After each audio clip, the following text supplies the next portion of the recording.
वसुधैव कुटुंबकम यानी the world is one family हमारे देश में हो रही G20 समिट की टैगलाइन है। G20 का मतलब ग्रुप ऑफ 20, दुनिया के उन 20 सबसे पावरफुल देशों का ग्रुप जो धरती के 60% पॉपुलेशन और 85% जीडीपी होल्ड करते हैं।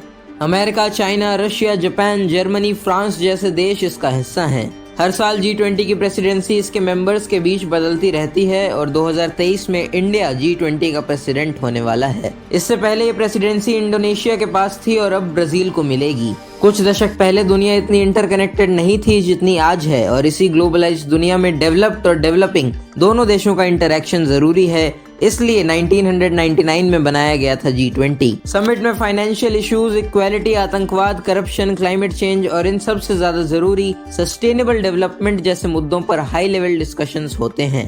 सभी देशों के top officers, prime ministers, presidents जैसे लोग देश के, रीजन के और दुनिया के फ्यूचर पर एक साथ देखते हैं।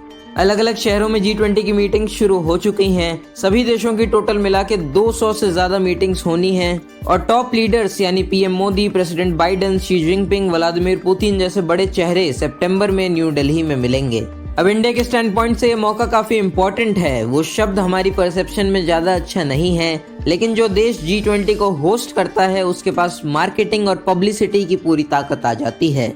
ग्लोबल न्यूज में सबका ध्यान अब इंडिया पे होने वाला है और केवल सही पब्लिसिटी से ही हम एक पॉजिटिव इमेज बना सकते हैं। G20 समिट शुरू होने से पहले ही हम एक अच्छा मैसेज दे चुके हैं जब सभी सरकारों के लीडर्स ने सारे पॉलिटिकल मतभेद अलग रख के एक स्टेज शेयर किया था। इंडिया का डिजिटल इंफ्रास्ट्रक्चर पूरी दुनिया में सबसे ज्यादा एडवांस्ड है। सभी देशों के ट्रैवलर्स के लिए भी RBI ने UPI यूज करने की परमिशन दे दी थी, जिससे इसका प्रचार ग्लोबली हो सकता है। इंडिया के कल्चर को भी हम लोगों के सामने पेश कर सकते हैं। शायद आपको याद ही हो कि कैसे फीफा वर्ल्ड कप जीतने के बाद मेसी ने कटार की कल्चरल ड्रेस पहनी थी। कुछ ऐसे ही हमारे तौर तरीके भी दुनिया देख सकती है।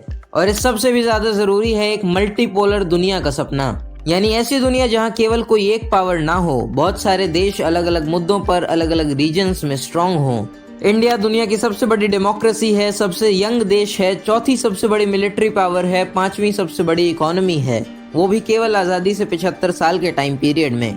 दुनिया हमें एक उभरती पावर की तरह रिकॉग्नाइज करे, ये परसेप्शन बनाना बहुत जरूरी है। अब इससे मेरा मतलब ये नहीं कि देश में सब कुछ केवल अच्छा ही हो रहा है, लेकिन हमें पॉलिटिक्स और इंटरनेशनल पॉलिटिक्स का फर्क समझना जरूरी है।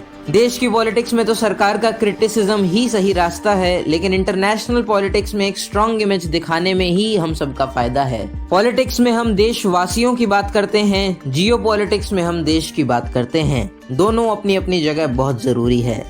तो बस इतना ही था आज की इस वीडियो में। हमें सपोर्ट करने के लिए प्लीज चैनल को सब्सक्राइब करें, बेल आइकन दबाएं और वीडियो जरूर शेयर करें। इस साल G20 है और अगले साल केंद्र सरकार के चुनाव 2024 की हर एक डिटेल पर बनाए गए एपिसोड को देखने के लिए इस वीडियो पे क्लिक करें। फिर मिलेंगे एक और वीडियो के साथ अगले संडे को। यहाँ तक जुड़े रहने के लिए बहुत बहुत शुक्रिया।